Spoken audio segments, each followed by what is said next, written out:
2-night WrestleMania, yay or nay? Well, if it's 2 3-hour shows as opposed to 1 7-hour show, yeah, on paper that sounds awesome.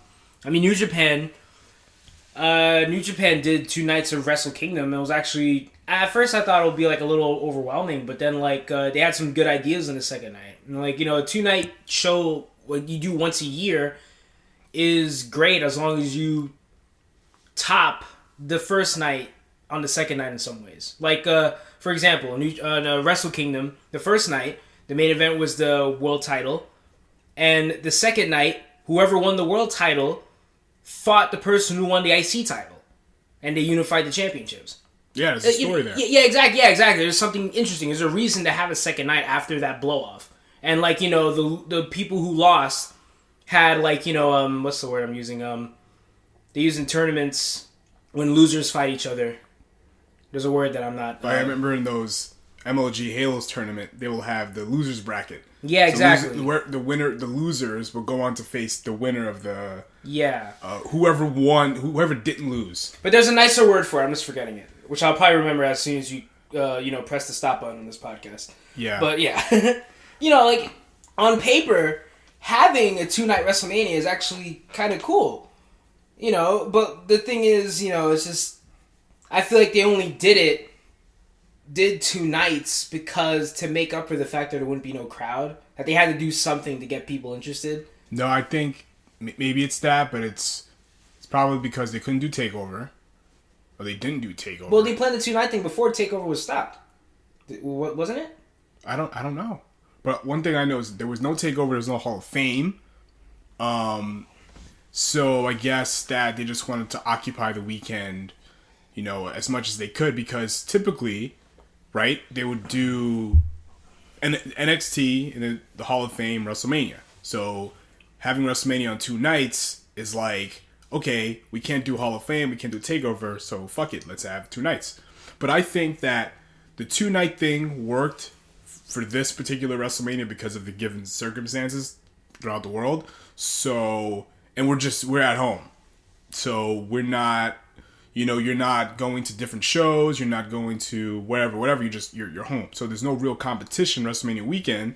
You know, typically, you know, that's why next year's WrestleMania is going to be very interesting, because you're going to have WrestleMania, TakeOver, Hall of Fame, and the rest of the indie circuit. And it's in LA, and you have PWG out there. You know, they're gonna do something nuts. Interesting. Yeah, and you know, it's gonna be in Hollywood. It's gonna be a lot of maybe some celebrities that would you know be a part of that. I completely forgot about the Hall of Fame. And yeah, that's what you said. That they didn't have. They didn't have the Hall of Fame. That's the one thing that I would say about the 2-night about this year's WrestleMania that was kind of like that kind of sucks, because again, like the indie wrestlers and a lot of the small promotions won't be able to eat off of all of the people coming in for WrestleMania. Yeah. But I think overall, the 2-night thing this year worked.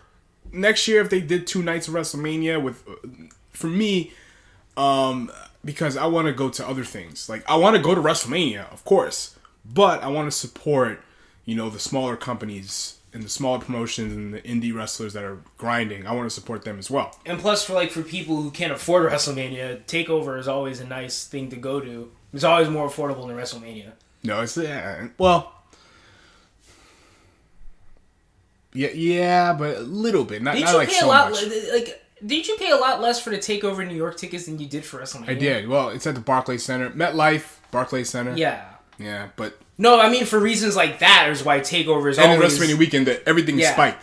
So. Yeah, like does the TakeOver never take place... It usually never takes place in the same arena as a WrestleMania. No. I mean, if it was SummerSlam, it would be different. Yeah, SummerSlam, Survivor Series, Rumble, yeah, they'll take place at the same arena. But if they did 2-night WrestleMania next year, no go for me. One, again, it would be too much. Because how can you afford... You're going to afford both nights? Like... I don't know. They expect people to pay for 2 nights? Some people will. The hardcores, the crazy people, they'll do 2 nights. And they got TakeOver. They can't do 2 nights rest unless you do... And they got the Hall of Fame. So, let's say if they did, ideally, a Hall of Fame Thursday, NXT Friday, and then 2 nights Saturday and Sunday of WrestleMania. They could do that, but that's a little much for me. But if WrestleMania is 1 night next year, just keep it 3 hours. Keep it 4 hours. At least 4, yeah. If you have 4... Okay, look. A WrestleMania should be... at least an hour longer than how Raw is, because Raw is already 3 hours, so you don't need a 5-hour show. No, or a 6-hour show. That's too much. No, you don't need that.